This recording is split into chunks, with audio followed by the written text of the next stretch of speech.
What's going on, guys? Vulkan here, and today I have a special video for everyone. So I've partnered up with Epoch Builds and we're traveling back to last Epoch for their new Depths of Eterra update. So this update is bringing new dungeons, new visuals, and changes to a lot of the skills, which is going to have a big impact on your builds. So I joined up with Epoch Builds to bring you 5 top tier starter builds that are cheap and easy to play. So if you're looking for something more complex, be sure to check out Epoch Builds video to find the perfect one. I've linked it in the description below. So lastly, if a build catches your eye, please check the description below for a link to the full build guide with step-by-step instructions. So with all that out of the way, let's go ahead and get this thing kicked off with a classic, the Hammer Throw Critadin. This build focuses on unleashing as many hammers as possible in every single direction, and we do this with the avatar of the Spire, which removes the spiral hammer throw, but gives us a huge damage increase and allows us to grab extra armor shred and fire shred nodes, which then gives us a lot more single target damage. And this build is a lot different than other hammer throw builds, because you don't require smite cast on throw attack idols to function. And because of that, this is an extremely cheap way to level one of these builds. Now, this build has incredible clear speed. It has moderate boss damage and average survivability, so you're a little bit squishier than other builds out there. Now, to help with this, you can actually swap one of your weapons for a shield to give you a little bit more toughness, and that way you can tank some more damage. Now, for someone just starting out in Last Epoch, this is a great way to get into the game. You don't have to put too much effort into the build, and like I said at the start, these are cheap and easy builds to play. So if there's one that I do recommend, it's definitely this one, and that's mostly from my own personal experience. I actually started out with a Necromancer build, but eventually found myself with a Hammer Throw build, and it was so much fun. So I do recommend this one. Now, in terms of skills, the skills that this build uses are Hammer Throw, Reversal, Sigil of Hope, Holy Aura, and Smite. And we even have this really nifty trick with Numlock to auto cast Sigil so you don't have to manage those yourself. So that's the Crit Paladin, and you know how much I absolutely love Paladin builds. So again, this is going to be one that I'm going to go back and revisit sometime soon.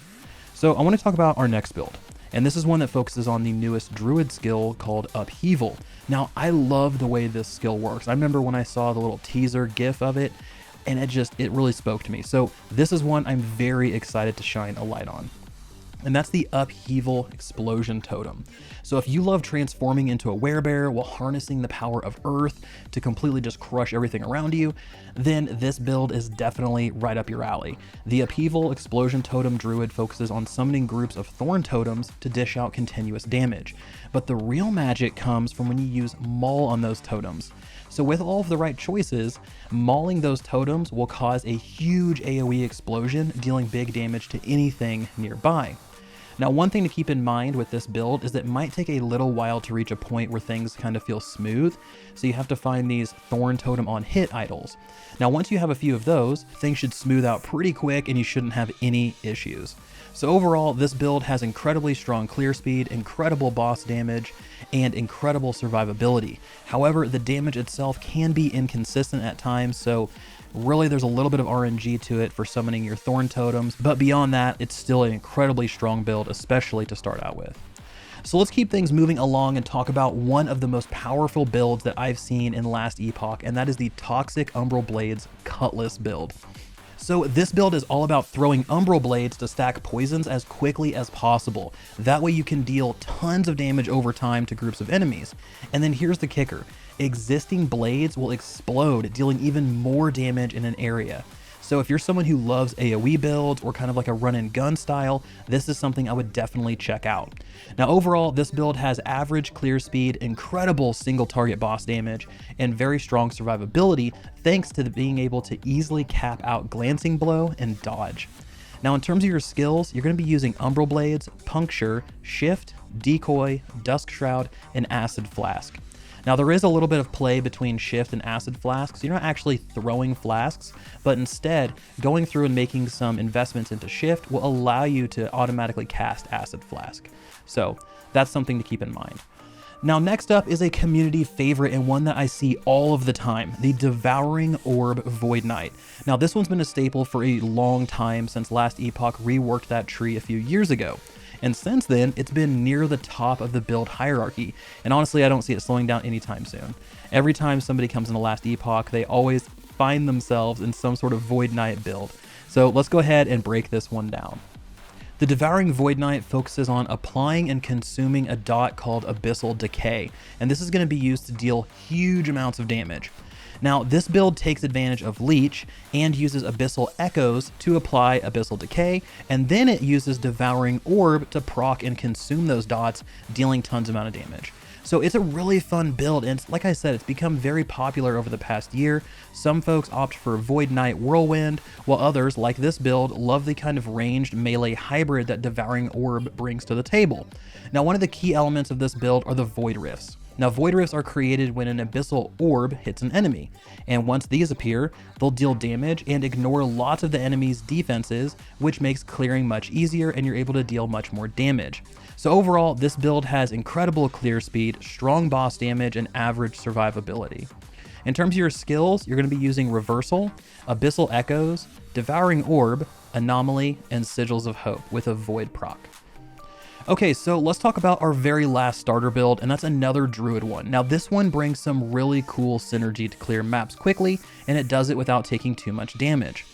So the Cold Fury Werebear is perfect for grinding monoliths and has tons of potential when you gear it correctly. Now, this build focuses on Maelstrom procs, entangling roots and applying tons of cold dots, that way you can blast through enemies super quick. Now, these cold dots are applied through tangling roots, and they'll lock enemies in place and apply a couple dots. So it's one, it's a very good crowd control, and two, it's going to be applying those cold dots. Now, the cool thing here is that this dot will actually scale and become stronger the longer it's applied. So you want to maintain it to truly take advantage of its full potential. So take all of this and then combine it with the ability for druids to scale their spell damage off of strength stacking. And if you do that, you're looking at a pretty powerful build that uses an AoE skill as its single target damage dealer, which is honestly, it's very nice to see. I love when an AoE skill is powerful enough to both clear and boss kill. So overall, this build has incredible clear speed, moderate boss damage, and high survivability. And for our skills, again, because we're using Werebear to bring this whole build together, this form removes your standard skills and instead it comes with template skills, which is Maul, Swipe, Charge, and Transform. So folks, those are your top 5 starter builds that Epoch Builds and I recommend, and these are some incredibly powerful setups that really don't require a lot and will allow you to get through most of the game and into end game. So before we wrap up, if you like Last Epoch and want to stay up to date on all of the latest builds, I would highly encourage you to subscribe to Epoch Builds. He has some really creative stuff out there, and as always, I will be here for my own versions of builds and the latest news for Last Epoch as well. And like I mentioned at the beginning of the video, if you're looking for a top 5 expert or top end builds, there's a link below. That way you can go check out what Epoch Builds has put together. Thank you all so much for watching. This has been Vulkan, and I will see you guys next time.